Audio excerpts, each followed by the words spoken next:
Boa noite, boa noite. Boa Boa noite a noite a todos. todos. Sejam todos bem-vindos aí à nossa roda de conversa. Hoje a noite vai ser muito boa. Temos convidado especial na nossa roda de conversa. Então, seja bem-vindo. Vão entrando aí, vão entrando na nossa roda de conversa, na nossa noite, que vamos conversar com o Dr. Paulo. Daqui a pouco a gente apresenta ele melhor para vocês. Bom, boa noite para todas, para todos. Pode falar, Paulo. Pode ir, Paulo, pode ir. Bem, primeiramente, boa noite a todos, né? E eu quero agradecer primeiro o convite da Salete, do Mauro. São duas pessoas incríveis, dois profissionais incríveis.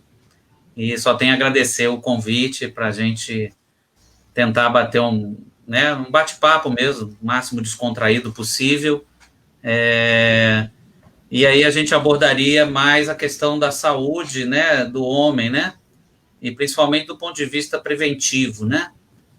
E aí, nesse tipo de situação, a gente faz primeiro uma pergunta que é como se fosse uma crítica, né?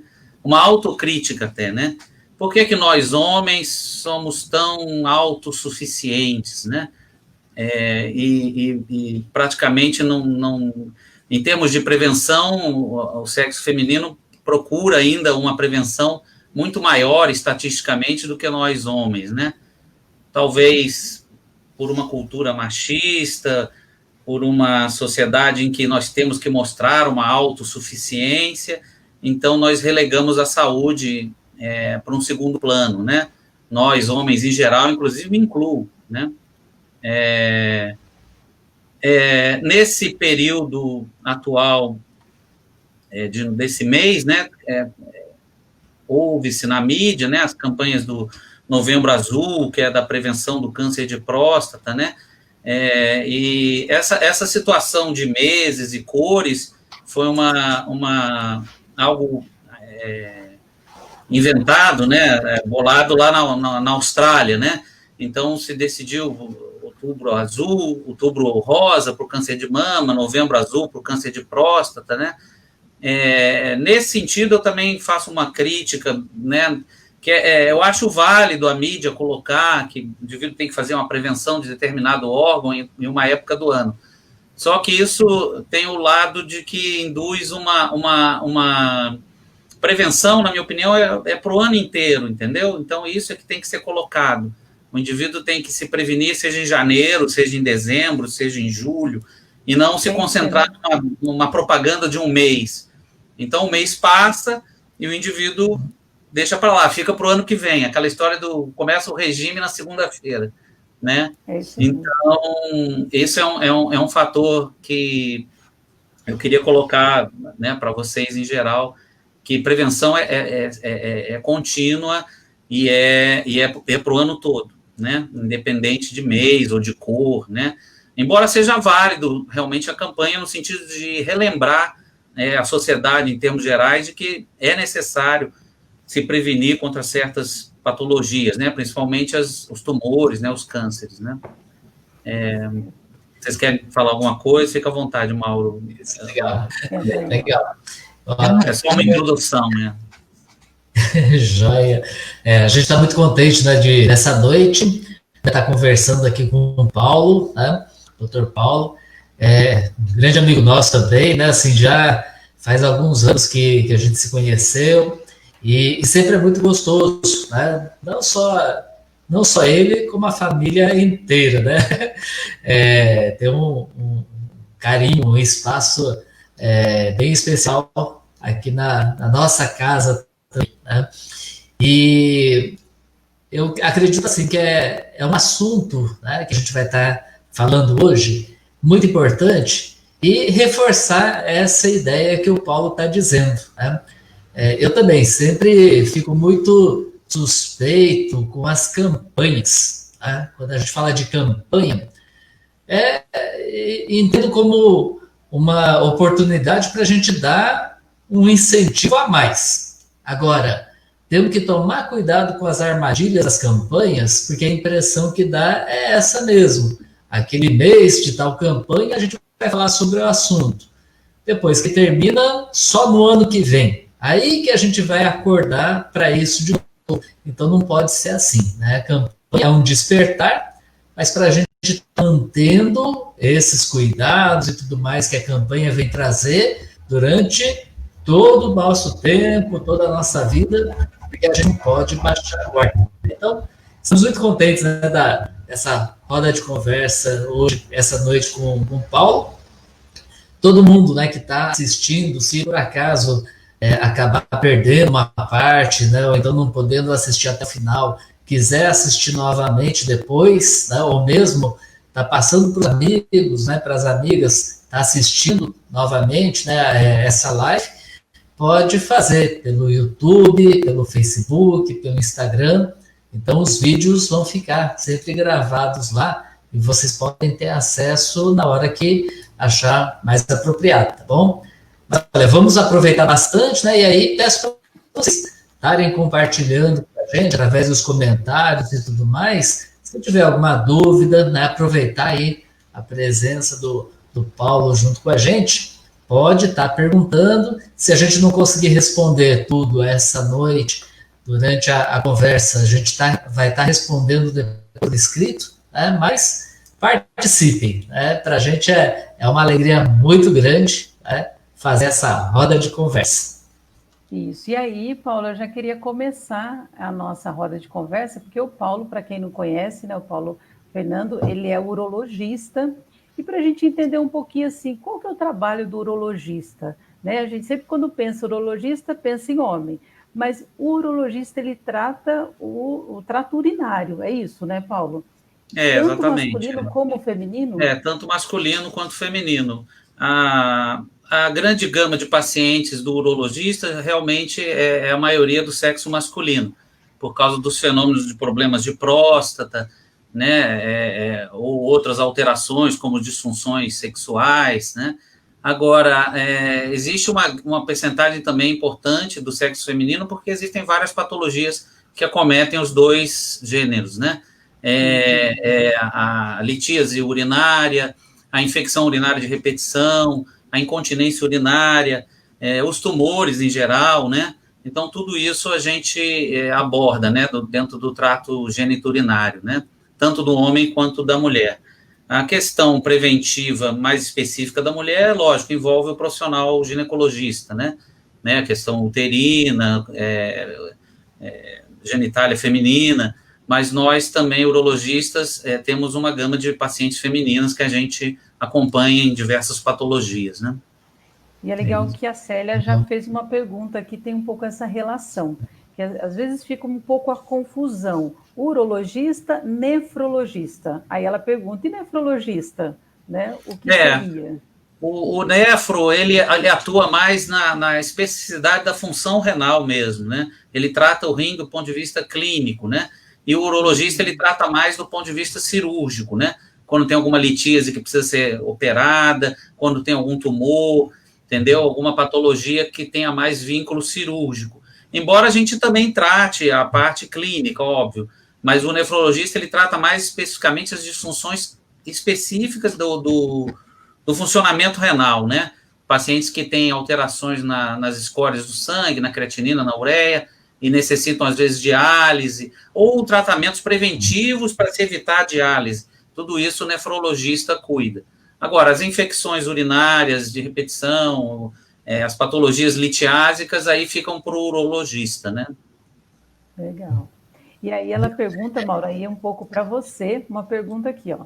O rim é o filtro, né? Aí o Paulo também depois pode estar falando um pouco isso. Eu tenho histórias na minha vida muito associada ao emocional e ao rim. 2 grandes perdas e a situação difícil que passei, tive logo em seguida problemas nos rins. Tem algo a falar sobre isso? Aí eu acho que o Mauro poderia falar um pouquinho da medicina tradicional chinesa aí para gente. Legal, acho que assim, essa pergunta da Célia entrou bem naquilo que a dinâmica, né, que a gente faz aqui nas rodas de conversa, porque é muito importante a gente observar a nossa saúde, né, a partir da vida, né, como um todo, porque a nossa saúde é integral. Mexeu, né, no rim, mexeu em vários órgãos, em todo o sistema, né, não é uma coisa separada, cada órgão não está isolado, né, mas é o conjunto. E na medicina tradicional chinesa, os nossos órgãos principais estão sempre relacionados às nossas emoções. Tá? Cada órgão tem a sua emoção específica, que cuida mais, mas também acaba influenciando outras emoções e as emoções de outros órgãos. Né? No caso do rim, tem muito a ver com um sentimento de medo. Né? Tanto que muitas pessoas, algumas pessoas, né, ou muitas, quando levam um susto de medo, acaba não conseguindo segurar a urina na bexiga. Né? Ou então, o rim também, segundo os chineses, é o órgão onde se armazena a nossa essência. A essência ancestral, nossa energia ancestral. Né? Então, toda aquela carga de saúde, de vitalidade que a gente tem, para os chineses está armazenado no rim. E aí, dependendo daquela emoção, daquela situação que você passou, se tem a ver, né, com a essência da sua vida, se tem a ver com seus ancestrais ou com seus descendentes, vai acabar mexendo no rim. Né? Isso aí do ponto de vista da medicina chinesa. E aí agora é legal o Paulo também tá falando para a gente. E aqui, né, na medicina ocidental, como é que a gente enxerga isso? Isso que você mencionou da questão do órgão vital, né, como os chineses consideram o rim, é bem interessante, assim como os gregos consideravam que era o fígado, né, na história da humanidade, né, que seria um órgão vital para eles, o principal, né. Depois, é lógico, a gente observou que realmente o cérebro é que comanda todos esses órgãos, né, com a evolução da história, mas os gregos acreditavam que o fígado tinha essa mesma prioridade, né, como órgão, né? Mas realmente o fator renal ele é importante porque o rim funciona como ele mantém ele mantém o equilíbrio da hidratação do indivíduo, né? Se o indivíduo tiver uma boa hidratação, ele vai manter um equilíbrio entre a circulação sanguínea, né? E ele excreta, ele funciona como um lixeiro, ele excreta as impurezas do organismo através da urina, para manter justamente esse equilíbrio, né, da circulação sanguínea. Então, seriam as principais funções, né, a função de mostrar para o indivíduo que ele está tendo uma hidratação adequada, e isso é muito importante no geral, para prevenir litíases, para manter realmente esse rim sempre funcionando, e para não prejudicar outros órgãos, que como o Mauro falou muito bem, é um conjunto, nós somos um conjunto de estruturas, né, que se integram, então uma não funciona sem a outra, ou vai funcionar mal se a outra tiver algum distúrbio, e basicamente seria essa o rol do equilíbrio entre os organismos, né? Aí o rim tem papel fundamental nesse sentido, né? E a questão também, a gente queria falar um pouquinho da questão da diabetes e da pressão arterial, né? Se tem também essa influência, né? Aquilo que a gente fala do controle dessas duas coisas, né? Se tem essa influência também direta no rim. Estatisticamente, as maiores patologias que realmente causam malefícios para a sociedade como um todo, né? São justamente a hipertensão arterial, principalmente mal controlada, e o diabetes, que ao longo dos anos vai minando a função renal, né? O diabetes também causa alterações na dinâmica urinária, né? No esvaziamento da bexiga, no aumento prostático. Então, como você citou bem em relação a esse questionamento, Salete, o indivíduo que tem um fenômeno que chama síndrome metabólica, que é o aumento dos triglicérides, uma pressão acima de 14/8, uma diabetes, né, ou pelo menos uma glicemia acima de 100, uma circunferência abdominal maior, ele estaria incluído dentro desses parâmetros nessa síndrome metabólica. E a síndrome metabólica causa diversos transtornos para o indivíduo. Com o tempo vai prejudicando a saúde cardíaca, a saúde renal, a saúde do trato geniturinário, então promove, como eu mencionei, pode promover litíase, disfunção do funcionamento da bexiga, disfunção na próstata, né? Antigamente se acreditava que o aumento prostático, que geralmente ocorre acima dos 40, 45 anos de idade, era só de função, era só de origem genética. Então o paciente chegava no consultório e você falava, não, isso aí é genético, né? Tem um fator genético, sem dúvida, uma herança, mas realmente os hábitos do indivíduo e o mau controle de doenças como hipertensão e diabetes, eles realmente agravam a situação desses órgãos e levando às patologias, né? Para vocês terem uma ideia, por exemplo, em relação à próstata, essa síndrome metabólica que eu comentei dentro desses fatores, ela aumenta, está provado que ela aumenta 1 ml ao ano o volume prostático, né? Então, quanto mais, com a passagem dos anos, o aumento desse volume prostático pode levar à retenção urinária, pode levar a transtornos de esvaziamento vesical e todos esses problemas, né? E é interessante, né, Paulo, que você fala da síndrome metabólica e a gente muitas vezes não vê essa junção, né? Acha que uma pressão um pouquinho alta não tem problema. Uma circunferência, naquela barriga, né, aquela barriga durinha, não tem tanto problema assim. E vai se juntando, né? São fatores que vão piorando. Esse conjunto de fatores são importantes serem analisados, porque aí você vai ter uma noção conjunta do paciente, né? O paciente não é só uma próstata, não é só um rim, como o Mauro citou bem há pouco, né? É um conjunto. E esse conjunto, essas doenças sistêmicas, hipertensão e diabetes, são realmente fatais ao longo do tempo, né? E a questão da obesidade também, né, Paulo? Exatamente. Aí junta-se isso, a questão do homem ir deixando para lá, ou se sentir autossuficiente, poderoso, a ponto de não procurar, pelo menos, investigar ou prevenir situações que surgem os problemas, né? Até porque a gente fala assim, nós mulheres, a gente vai ao ginecologista, é uma prática tão natural para a gente, né? De ir ao ginecologista sempre, eu não consigo entender por que para o homem isso não é uma prática tão tranquila, né? Tipo assim, onde começou tudo isso? Por que não dá realmente para entender. Tem algum fenômeno histórico, mas eu acho que envolve essa autossuficiência masculina, né? E talvez não, com certeza uma educação machista, né? Muitos homens, se a gente fizer uma enquete numa plateia de homens acima de 40 anos que fizeram já a prevenção do câncer de próstata, a maioria ou não fez, ou fez só um exame de sangue, que a gente chama de PSA, né?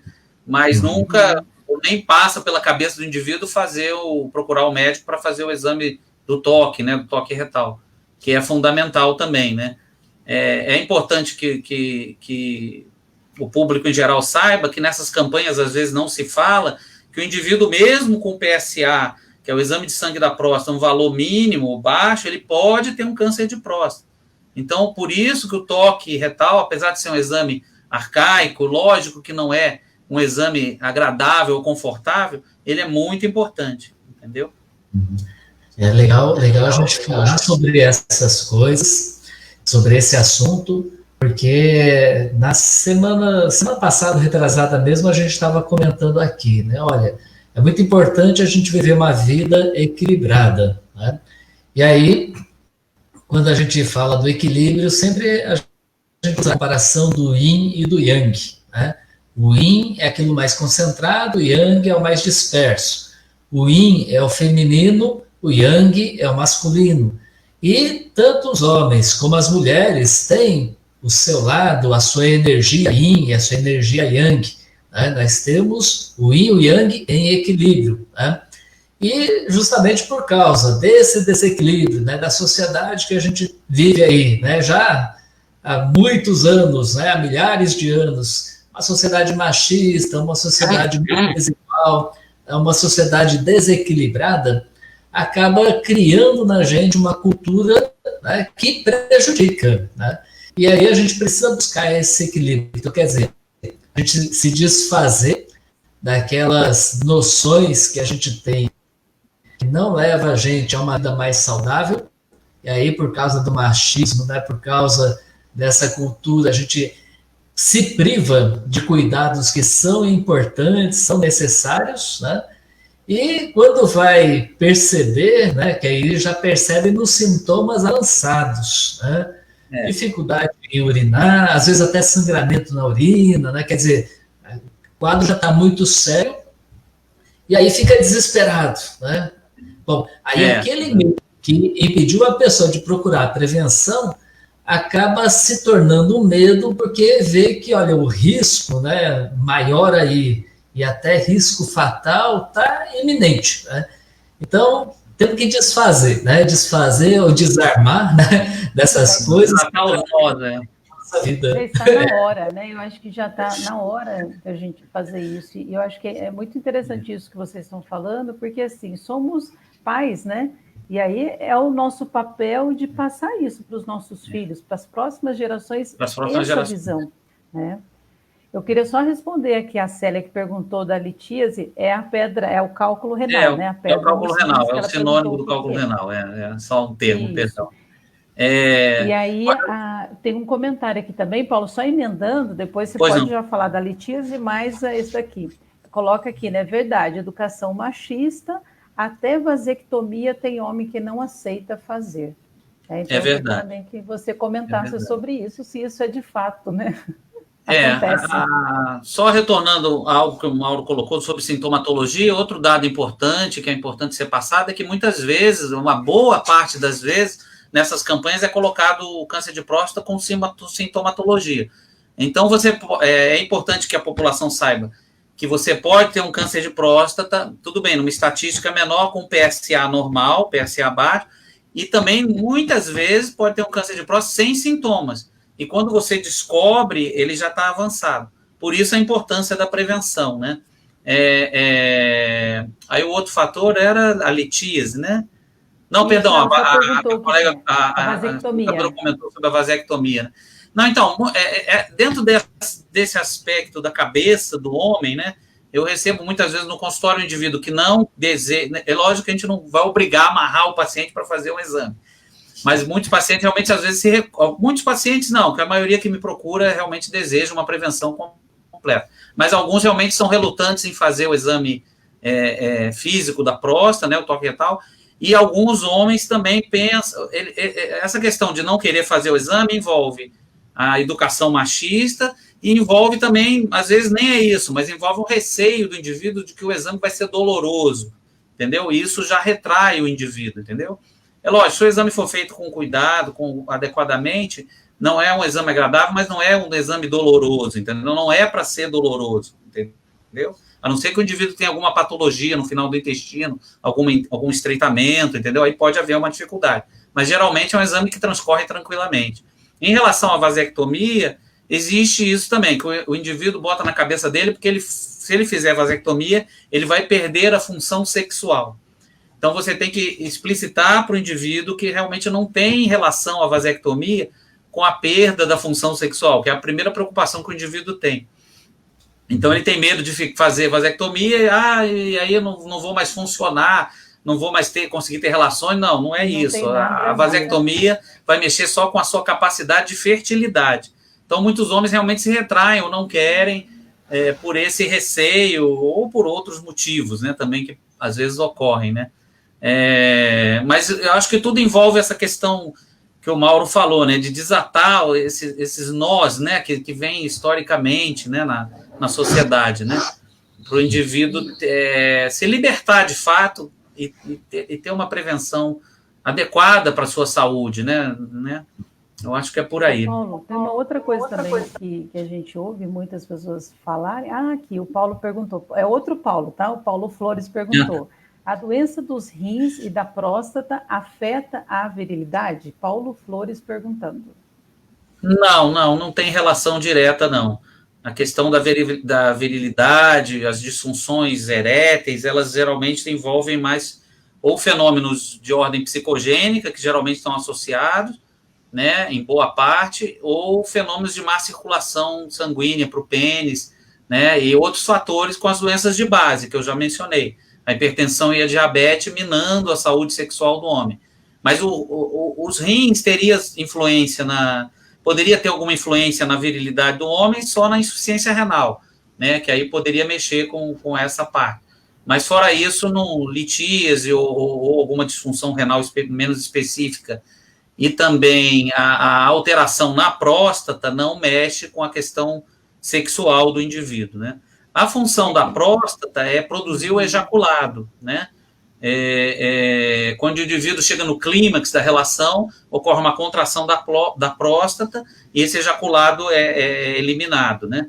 Mas, assim, não ocorre uma disfunção do ponto de vista sexual para o indivíduo promover a relação ou manter uma relação saudável só por ele ter problema de próstata, não tem uma relação direta, né? Tá bom? E é interessante, né, Paulo, que isso você falando, aí anima mais a gente ainda a falar para os homens, né? Olha, você tem que cuidar da sua pressão arterial, né? Você tem que cuidar da sua diabetes, né? Do seu açúcar, da parte vascular também. Por quê? Porque isso pode levar a uma disfunção sexual, né? Então, exatamente, eu acho que aí está um ponto que a gente poderia pegar no pé dele e chacoalhar, né? A diabetes é um fator bem importante na disfunção erétil dos indivíduos acima de 55, 60 anos, né? Principalmente se ela for mal controlada durante vários anos. Então, realmente, o indivíduo começa a apresentar uma disfunção e às vezes, quando chega para o profissional, existe tratamento, existem medicações que podem mantê-lo bem, mas se o indivíduo não, por outro lado, mantiver pelo menos um controle razoável da hipertensão, da diabetes, parar de fumar, fazer uma atividade física mínima, ele mesmo com as medicações que a gente prescreve, ele chega um ponto em que as medicações começam a não responder. Por quê? Porque essas doenças de base agrediram de tal forma o organismo que ele não tem uma resposta satisfatória. E aí, às vezes, ele tem que partir para um tratamento cirúrgico, né? Uma prótese peniana ou alguma coisa mais drástica, né? Mas até chegar a esse ponto, existem várias opções de medicações, de tratamentos, né? Que podem trazer benefício para o indivíduo. Mas depende também desse controle geral, né?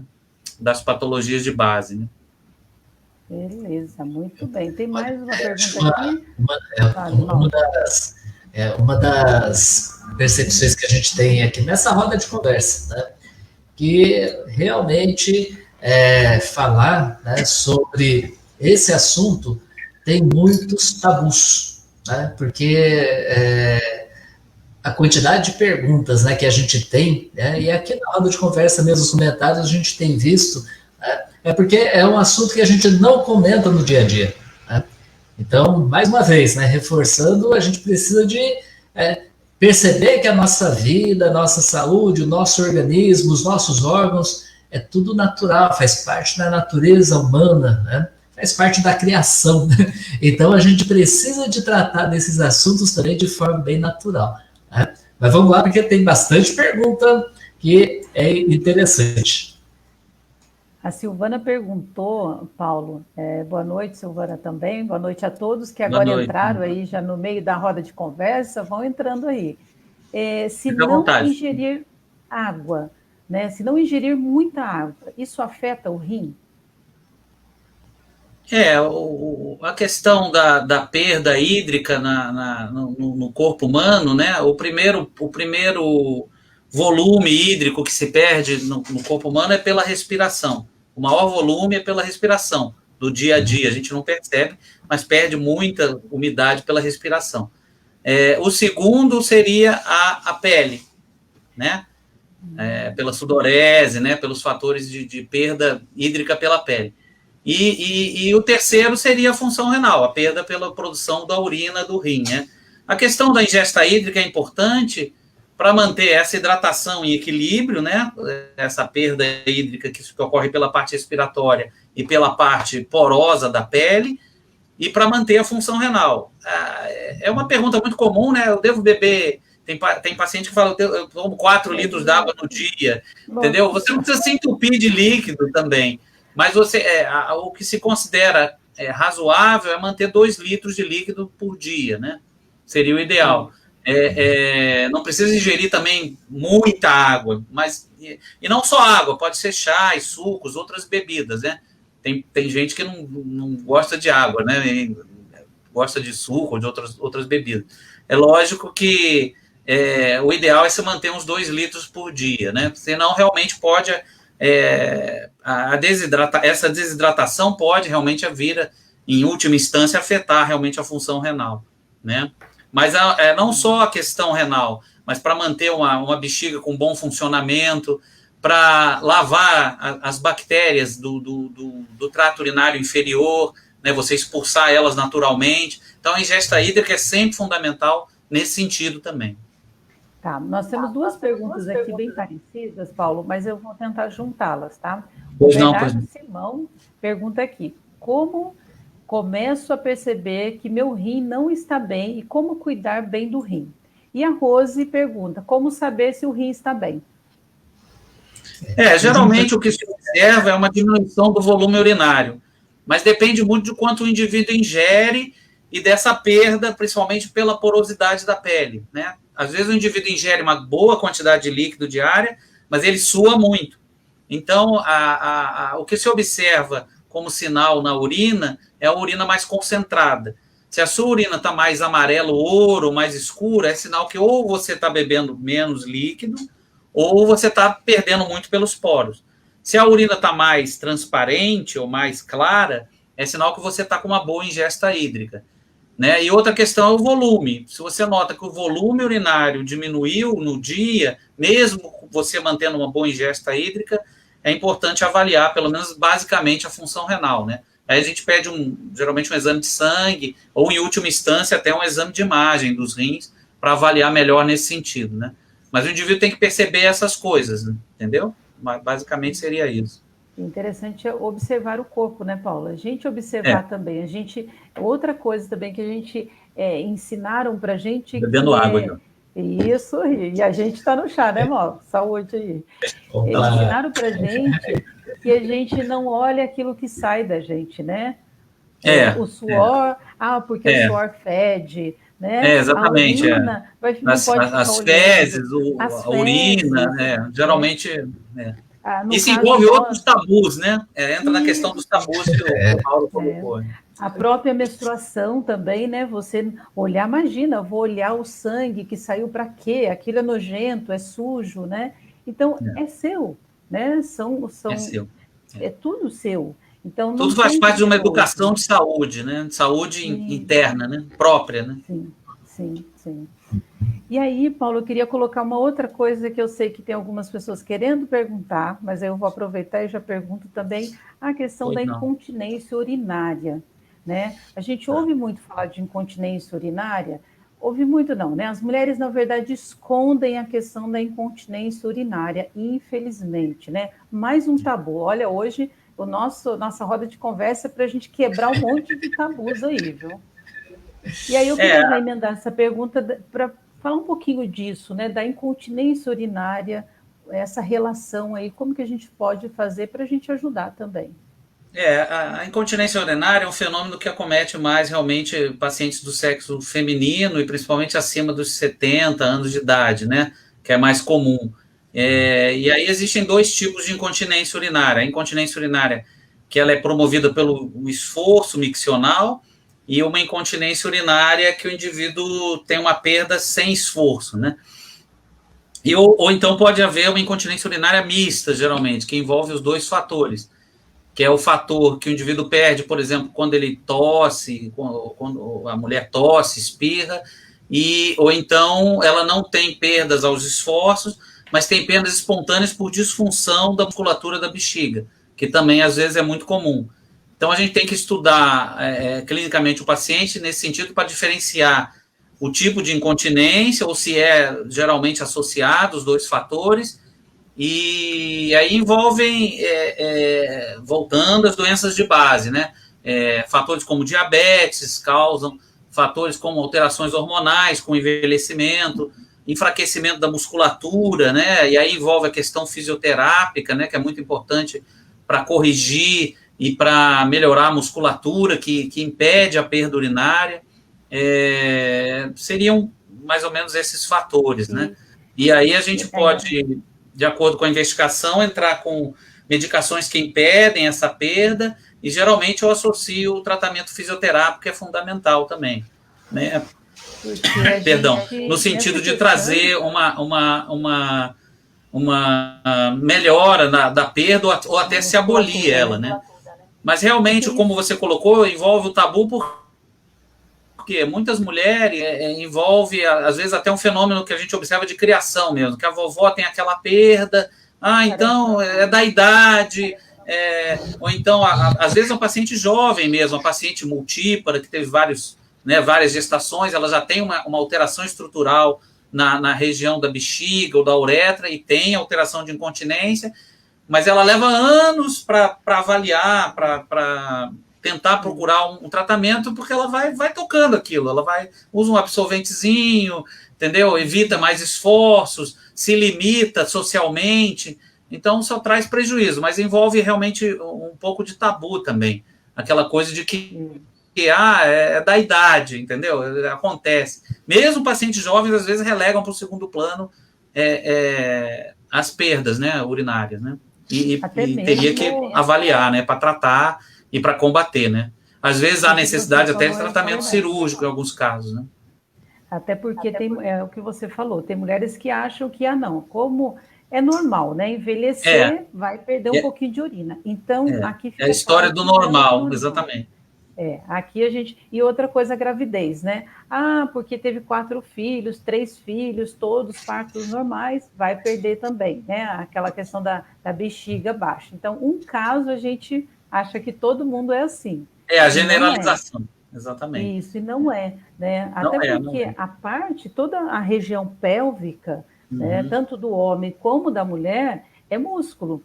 E ele tem que ser trabalhado também, sem vergonha. É um músculo como qualquer músculo, né? A gente quer ir para uma academia, trabalhar a musculatura do braço, da perna, né? Para deixar forte, mas a gente tem vergonha de falar que a gente precisa também fortalecer o músculo que segura tratar o músculo da genitália, que segura a urina. Né? Isso eu acho que é muito importante também. Mauro, você quer puxar uma pergunta aí, por favor?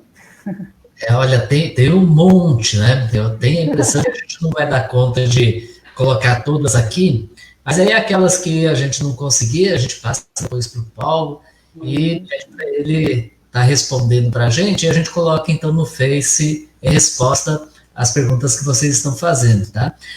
Olha, é bastante interessante essa pergunta em relação às pessoas que doaram um rim e tem um só, né? E também as pessoas que acabaram recebendo, né, e só tem um rim, né, ou que perdeu a função de um, né? Quais cuidados, né, que a pessoa precisa se ela tem um rim só, né?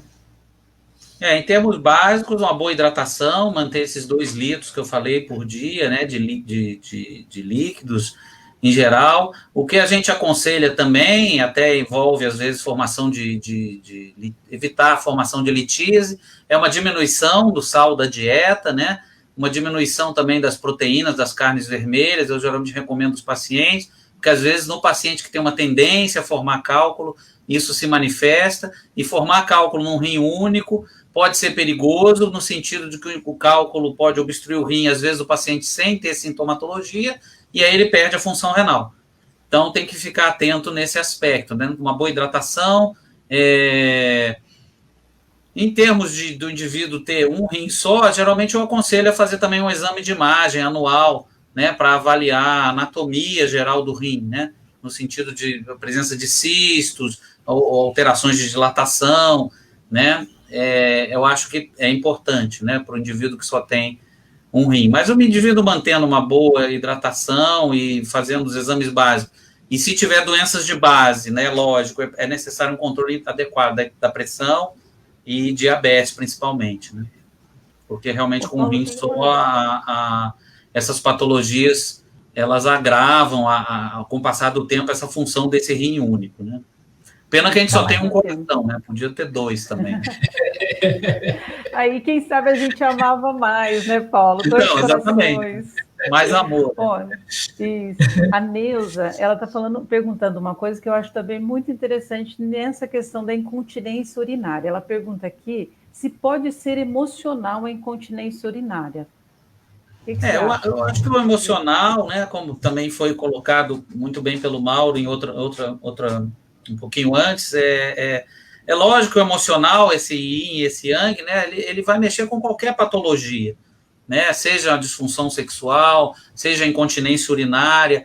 Por quê? Porque o indivíduo, num estado de ansiedade ou de outra alteração do ponto de vista psicológico, ele vai promover, né, o cérebro dele vai produzir neurotransmissores que vão promover alterações nesses órgãos. Esses neurotransmissores vão promover contrações, vão promover relaxamentos que não eram para acontecer. Então, lógico, o emocional tem a sua influência também. Mas não seria a causa básica, na minha opinião, entendeu? A causa geralmente é de ordem orgânica, embora o emocional influencie também, né? Certo. Outra coisa, Paulo, que também é uma pergunta que sempre fazem, a questão das infecções urinárias em mulheres, né? Por que mulher tem mais infecção urinária do que homem? Ou não? É igual? A infecção é mais preponderante realmente no sexo feminino. Um dos fatores é pelo fato da uretra feminina, né, que é o canalzinho que sai da bexiga para eliminar o xixi, ele ser mais curto. Então, isso permite uma penetração bacteriana mais facilitada. Então, muitas vezes, realmente, as mulheres têm uma tendência maior de fazer problema infeccioso urinário e muitas vezes até de repetição. E aí envolve outros fatores, né? Além, lógico, como já falei, das doenças de base, envolve a imunidade geral do indivíduo, né? As defesas do organismo, envolve os fatores emocionais, envolve se ela tem algum grau de perda, isso é um fator que às vezes influencia na infecção urinária de repetição. Então, geralmente são fatores anatômicos. Envolve a faixa etária, né? O período da idade da paciente, se ela já tem um hipoestrogenismo, né, que é uma diminuição natural dos estrogênios na idade mais avançada, isso leva a uma atrofia da musculatura em volta da uretra, e isso propicia também uma penetração bacteriana maior. Então, o próprio envelhecimento promove perdas de defesas, né? Então, isso faz com que a paciente, principalmente na idade avançada, tenha infecções realmente de repetição. Agora, mesmo nas pacientes jovens, a gente atende realmente vários casos também de pacientes jovens que já têm um quadro infeccioso, né? Às vezes pós as relações sexuais, às vezes relacionado a outros distúrbios da contração da bexiga, ou essa baixa imunidade geral do trato urinário, né? Do trato urinário baixo, que seriam a bexiga e o canal da urina. Então tem que ser avaliado, lógico, caso a caso, mas realmente é um fenômeno relativamente preponderante, viu? A infecção urinária de repetição. E a cistite também entra nesse mesmo caminho? O termo cistite é um termo mais genérico, né? Mas na verdade a cistite corresponde a um processo inflamatório na bexiga, que pode ser de origem bacteriana, que é a maioria, né? As infecções que porventura uma paciente, né, seja masculino ou feminino, pode ter, ou outras cistites que são classificadas em alterações na parte mais interna da bexiga ou na própria musculatura, que são cistites mais específicas, né, causadas por outros agentes infecciosos, né? A Valdete pergunta, Paulo, se uma cistite, por exemplo, que tem uma bactéria, coli, ela pode acontecer de migrar para o rim? A questão a principal, 80% das infecções urinárias é causada por essa E. coli, né? Escherichia coli, que é uma bactéria que habita o intestino da gente naturalmente. Então, o que ocorre é que muitas vezes a E. coli ela pode ser agressiva e ela gruda, né, na parede da bexiga. Então, isso às vezes propicia alterações, propicia a cistite, que é a inflamação da parte mais interna da bexiga.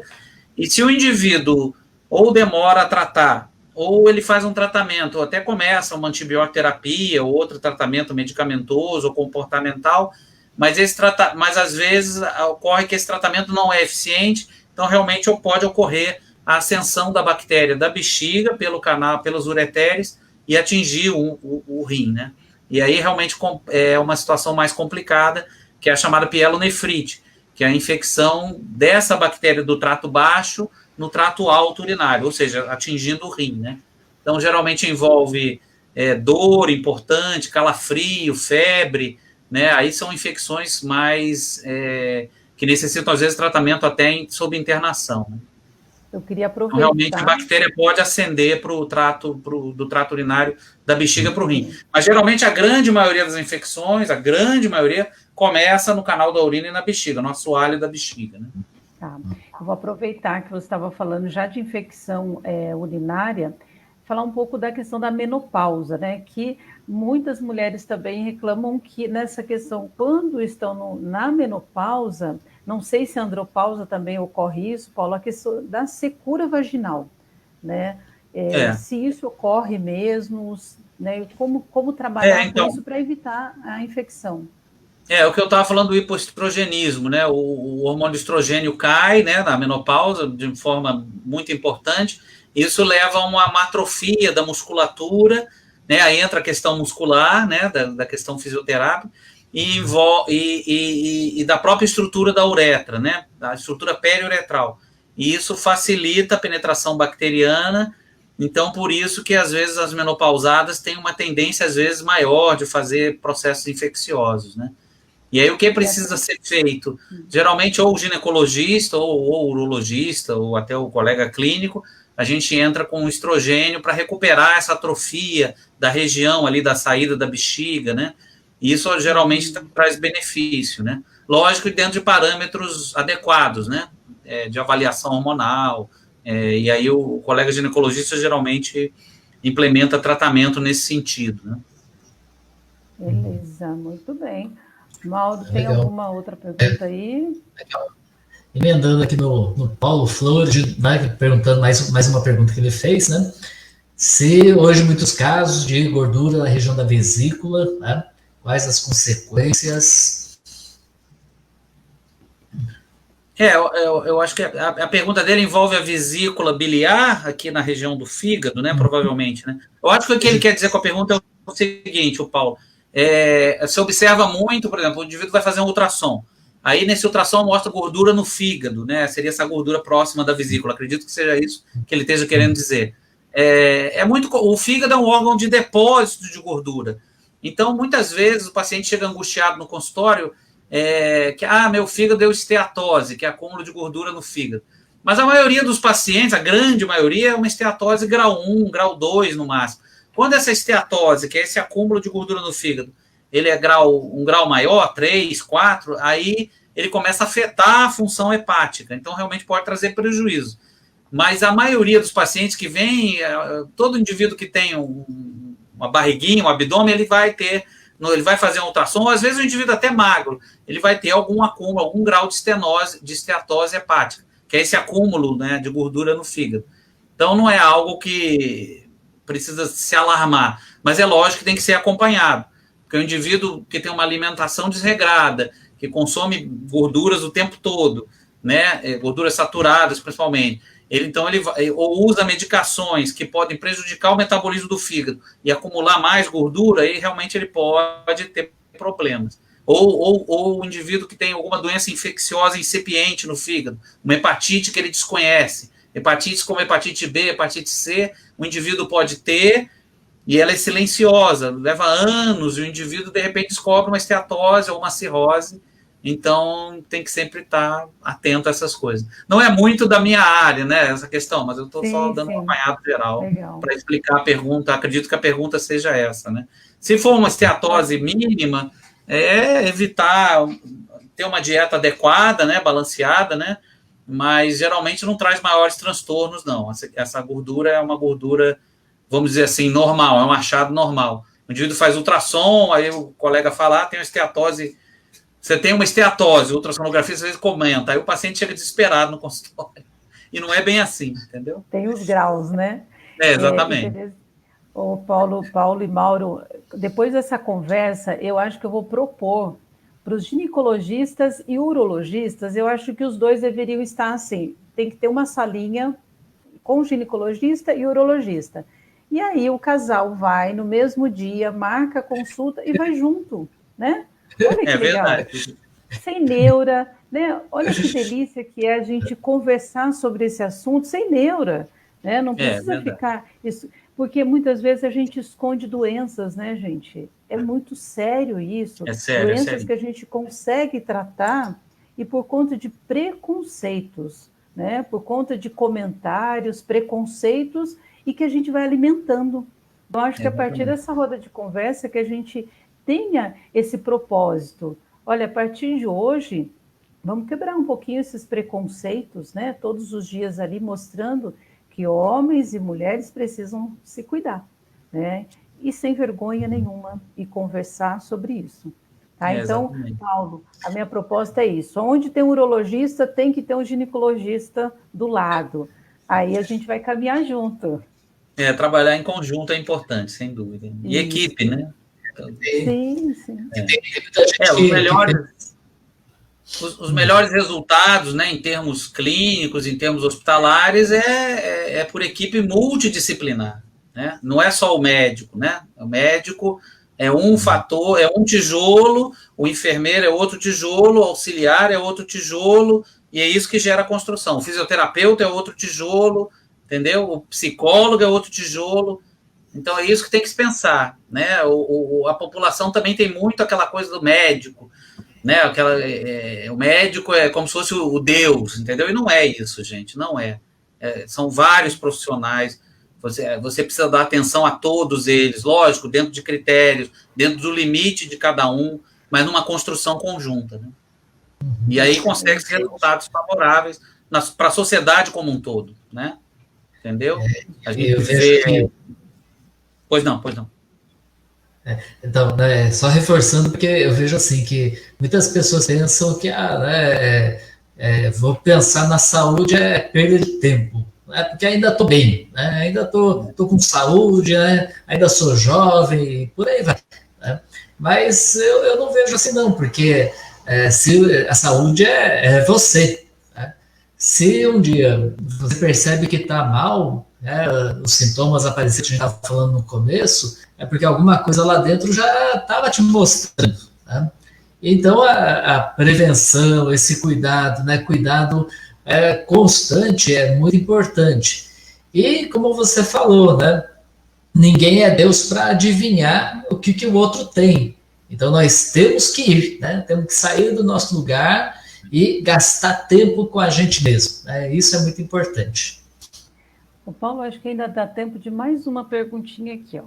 Perguntou aqui, é verdade que depois dos 60 anos, os rins perdem mais de 50% da sua função e que os rins só funcionam conforme a gente bebe água? Não, essa informação não confere, não. O indivíduo pode manter uma função renal plena até a idade avançada, não, e uma perda de 50% seria uma perda muito intensa, né? Mas realmente não procede, viu? Essa informação não tem veracidade, não.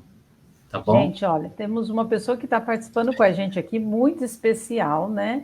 E aí, por falar em preconceito, ela coloca aqui, né? Por falar em preconceito, podia falar sobre doenças sexualmente transmissíveis, prevenção, inclusive para patologias nas gestações, como a sífilis. Então, por favor, Paulo, a Mônica Damasceno, Paulo. Minha mulher botando no fogo, né? É a esposa do Paulo. As doenças sexualmente transmissíveis, existem mais de 30 agentes, né, etiológicos, né? Mas realmente a sífilis é uma doença que nos últimos tempos, né, vamos colocar dos 5 anos para cá, ela aumentou mais de 200% na população. Então a pergunta da Mônica é realmente bem necessária, muito, muito boa. E por que aconteceu isso? Porque houve um descuido da população no geral, né? A gente observa que as gerações mais velhas deixaram de se precaver, né, depois da epidemia da AIDS, né, com o advento dos tratamentos que mantêm o indivíduo com HIV estável, né? Estáveis, o indivíduo perdeu o medo da doença. E essa perda do medo nas gerações mais jovens, para vocês terem uma ideia, 47%, a última estatística, dos jovens não usam preservativo às relações. Então, por aí se vê, esse aumento da sífilis realmente se deu muito importante, e tanto do ponto de vista dos pacientes que a gente atende, por exemplo, no meu consultório, quanto na sífilis da gestante, né, e a sífilis perinatal, né. Então, realmente houve um crescimento muito grande, de modo até epidêmico atualmente, tudo por falta de cuidado, e às vezes cuidados básicos, né, usar o preservativo às relações, né, se prevenir mesmo, né. Então, isso realmente tem sido um fator. Com a questão da pandemia, devido ao relativo isolamento social, houve até uma redução, mas ainda está tendo muito caso de sífilis e aumentou muito, e não só no Brasil, né, em termos mundiais, né, 200% não é uma estatística que é brincadeira, né. Muita coisa. Então, é preciso fazer verificar, fazer exame, às vezes você desconfia, porque a sífilis, a primária, ela dá lesão, mas a secundária, a terciária, que são o avanço da doença, já não aparentemente não apresentam lesões. Então, é importante investigar, é importante e se detectar, tratar, né? Só para vocês terem uma ideia, às vezes tem pacientes idosos, né, que às vezes tem uma síndrome demencial, e às vezes na síndrome demencial é importante investigar sífilis, que às vezes o paciente idoso ele tem aquela demência por causa de um quadro sifilítico e que foi deixado de lado na investigação. Então ele trata com psiquiatra, trata com neuro, mas geralmente os neuros pedem também, é mandatório pedir o exame de sífilis na síndrome demencial, para justamente descartar essa opção, entendeu? De agente etiológico, né? Que mais que a minha esposa perguntou? A pergunta foi só essa, nós estamos quase terminando, mas eu acho que é legal também colocar, né, que aquilo que a gente vinha falando sobre a importância de não se ter vergonha e de tratar sempre, né, que aparecer qualquer lesão, olhar, observar o nosso corpo, né, podemos fazer uma live depois só sobre mesmo doenças sexualmente transmissíveis, eu acho que é muito importante, né, essa chamada aí da Mônica para a gente, sim, até porque agora a gente abriu o tema, acho que é muito legal, e também aquilo, a partir daí a gente cuidar da gente e ter o respeito de cuidar do outro também, né, sem medos, sem vergonhas. E aí, Paulo, eu gostaria de agradecer, viu? Agradecer muito, agradecer as pessoas que estiveram presentes com a gente, que participaram aí conosco, né? Muito obrigado, Paulo, se você quiser fazer a sua finalização aí, pode ficar à vontade. Eu agradeço principalmente a vocês, novamente, pelo convite, foi uma honra, e agradecer a quem estiver assistindo, espero que tenha sido proveitoso, espero que nós três tenhamos acrescentado algo de importante, no sentido de mudar, né, às vezes a cabeça, ou tomar uma decisão importante na vida, né?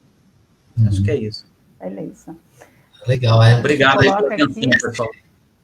E aí, para finalizar, também a Patrícia coloca, né, a prevenção e quebra desses preconceitos passa pela educação. Mauro? Exatamente, muito bem citado. Tudo envolve uma educação, né? Exatamente. A gente agradece bastante, né, o Paulo, todo mundo que participou também. E olha, eu estou muito feliz, né, porque a gente acertou bastante o tema de hoje, né? E a partir dessa conversa com o Paulo, eu estou certo de que, olha, nós temos que até, quem sabe, fazer uma série aqui nas nossas rodas de conversa sobre quebrar tabus, né? Muita coisa importante para se falar, importante para conhecer, e a gente fica lá com receio, com medo, com preconceito, e a informação não roda, né? Então, muito obrigado, Paulo, né? Obrigado a todos aí que era a gente. Valeu. Boa noite. Muito obrigado, pessoal. Muito obrigado pela atenção aí, pelo convite.